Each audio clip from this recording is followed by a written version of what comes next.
गेल्या 2 दिवसापासून वातावरण बदलाचा फटका शेतकऱ्यांना सहन करावा लागतोय।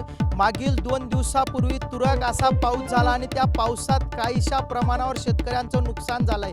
मी आलोय धुळे जिल्ह्यातील साक्री तालुक्यातील शेतकऱ्याच्या शेतात। नमस्कार, मी स्वप्नील सुभाष अकलाडे, गाव देगाव येथील शेतकरी असून मागच्या 2 दिवसापूर्वी अवकाळी पावसामुळे भरपूर नुकसान झालेलं आहे।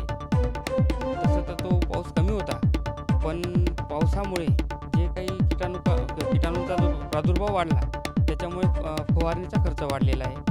आज हे 3.5 एकर क्षेत्र आहे, त्याच्यात टरबूज आणि त्याच्यात आंतरपीक म्हणजे मेन पीक पपई आणि त्याच्यात आंतरपीक टरबूज आहे।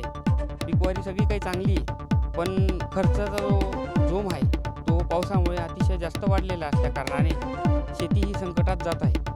त्याच्यामुळे अतिशय खर्चाचा जो भाग आहे तो खूप मोठा झालेला आहे आणि उत्पन्नाचा भाग हा कमी झालेला आहे। त्याच्यात शेतकरी हा हवालदिल झालेला असून त्याला कुठेतरी सावरण्याची गरज आहे।